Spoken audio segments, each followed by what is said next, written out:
This has been a video that has been on my to-do list for quite some time. And this video is going to be a basic scout matchups video. I'll be going through each class, talking about the best ways to fight them while playing scout. I've been debating in my head for days how I wanted to do this video, and if I would split it up into multiple different videos and make an episode on each class. But I think for now, this is the best solution I get to give you guys all of the basic information I know. And then we have the option to expand this video from there, I guess. So if it becomes a series, it becomes a series. If not, then you've got everything you need to know in this one video. Anyway, if you do go on to enjoy the video, please make sure you leave it a like and also subscribe to the channel if you haven't already. It's been a while since I brought out the stats like this, but a fair few of you guys watching right now aren't actually subbed. I'm not going to say the percentage because that annoys people. But regardless of that, it would help me out a lot if you guys click the button, and we're almost at 80k, so that's insane. Okay, let's talk about the scout. So for scout 101s, you're best to stay on the ground and strafe back and forward. If you're in the air while you're fighting a scout, your movement path is way easier to predict, and the other scout has a much better chance of hitting you with a big meat shot, which will end the fight way faster. You don't want to be the target that's the easiest to hit.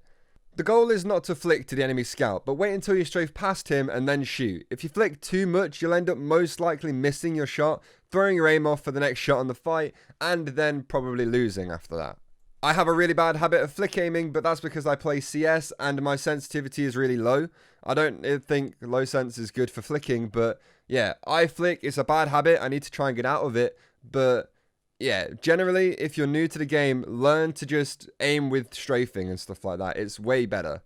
Next, we have Soldier, which is actually the complete opposite of the Scout in one-on-ones. You want to be moving around a lot, getting into positions where the Soldier can't easily see you, or where they are worried about firing a rocket because they could kill themselves with it.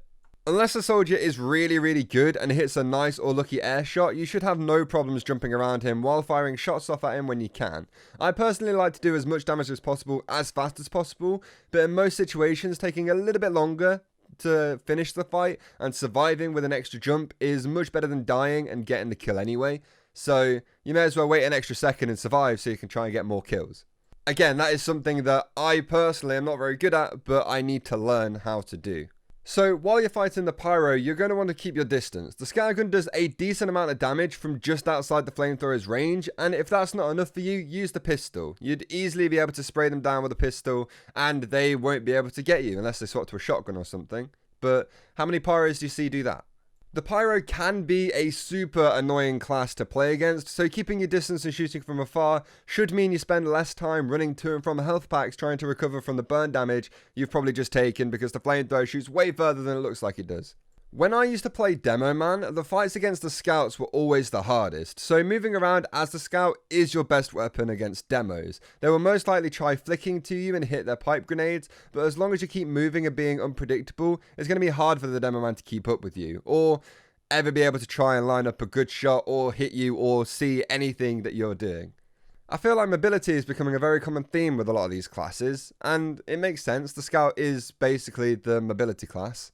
With the heavy, you're going to want to just keep jumping. Heavies can be very, very easy kills for the scout, especially one that isn't very good at tracking. So if you keep jumping around, they're becoming very, very hard to hit. The heavy has no chance to kill you whatsoever.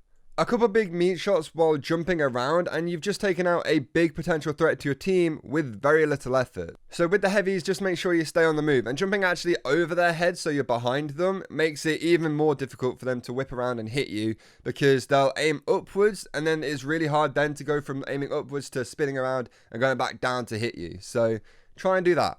Next up, we have the engineer. Now, if the engineer is alone without a sentry gun, or without most of their team, they are basically a free kill. You get as close to them as possible and shoot them before they shoot you. Or take them by surprise depending on where you're coming from and where you've just spotted them from. They also have a shotgun, so, close range fights will be dangerous for both people involved, but a lot of the time, if you have the element of surprise and you move a little bit, the engineer won't be able to deal with that. Now, if they're protected by their sentry gun, you might not actually be able to get to them at all, especially if they don't move out of there. You could always try baiting them into leaving their nest to fight you, but I'm not exactly sure how many pub NGs will leave their nest and try and fight you. There might be quite a few, but a lot of them are like turtle NGs, then they will stay right next to their sentry gun because that's where they feel safest. If they do that, honestly, there's not a whole lot you can do. You're a scout, a sentry gun will destroy you straight away, and yeah, you have no chance really. You need your team at that point. Next up we have the medic, and medics a lot of the time are easy picks. If you manage to pull off a flank route and get behind enemy lines, the medic is normally standing at the back, meaning that it's super easy to pick them off. If they have a lot of teammates looking around, however, trying to protect the medic, then that could be a different story. But a med pick helps your team out massively if you can get it. And sometimes, depending on like the situation in the game, it might actually be worth giving your life to make sure you kill the medic on the other team. So if you jump in, kill the medic and die, that's actually not too bad, because the medic is a far more valuable target to kill than you are probably alive to your team. Bit harsh, but somebody had to say it. Just a quick tip, never get into a melee fight with a medic. It feels like every single swing they hit on you is a crit. So it's just not worth the risk. You stay back, reload your guns, and kill them that way. Their primary weapon and their attacking weapon isn't really as good as the scattergun and the pistol, so you should be fine. Snipers are basically free kills the vast majority of the time. Most of the time they won't even know you've been there until they see that they've just died, since they spend a lot of time scoped in and watching really long angles. As long as they don't see you running up on them, you've got that kill fairly easily. Unless of course they hear you running up and then they flick shot you, which doesn't happen a lot, but it could. So yeah, unless you're playing against a really good sniper, most of the time you should be fine.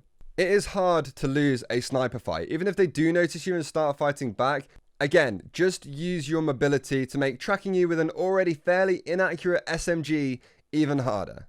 I don't think you quite understand how many times it took me just to say that last sentence. That is ridiculous. And finally, we have spies. Again, these guys are free kills a lot of the time, unless you don't notice them and they backstab you, or if they've got interp on and they can just walk around you, stab you in the face, and it counts. I don't know.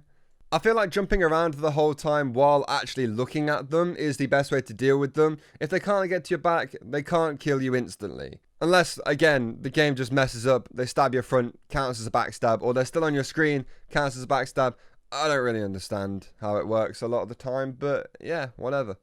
I've noticed that quite a lot of spies actually get stuck trying to knife you even after you've gotten away from them, and they don't seem to pull out their guns a whole lot of the time. Now, don't get me wrong, there are a lot of spies that do that, and they do pull their guns out and shoot you, which is always a bit of a surprise. Like, I always forget they have them because they never really use them. But a lot of spies won't do that, so use that to your advantage and deal as much damage as possible while they are fumbling with their weapons and trying to figure out which one they're going to try and kill you with. Especially because pressing 2 brings out the sapper, I think, which really isn't helpful. I feel like 1 and 2 or 2 and 3 should be the 2 weapons, but oh well. So anyway, that is going to do it for the video, guys. I hope you did enjoy it. If you did, please make sure you leave the video a like and also subscribe to the channel if you are new. I wanted to try something a little bit different, and I feel like this video went quite well, and I would love to hear what you guys have to say in the comments about it. Honestly, all of the support recently has meant a massive amount to me. Like, I have some big goals this year that I want to smash out of the park, and you guys are literally making it possible for me to do that. In fact, I didn't think I'd be at this sub count at this point in the year, or this year at all, and you guys have made that happen for me. So a massive thank you to you guys. It honestly means way more than you could possibly ever know. Also, make sure you guys check out my Patreon to join the other legends that are on screen right now and supporting my channel. I'm trying to do this whole thing full time, so having this group of supporters really is a big deal for me. So thank you all for that. And even just people watching my videos and subscribing to my channel, not even spending any money or anything like that, you help me way more than you know as well. Anyway, I think I've said everything I need to say in this video. I hope you all enjoyed it, and I will see you all next time. Goodbye.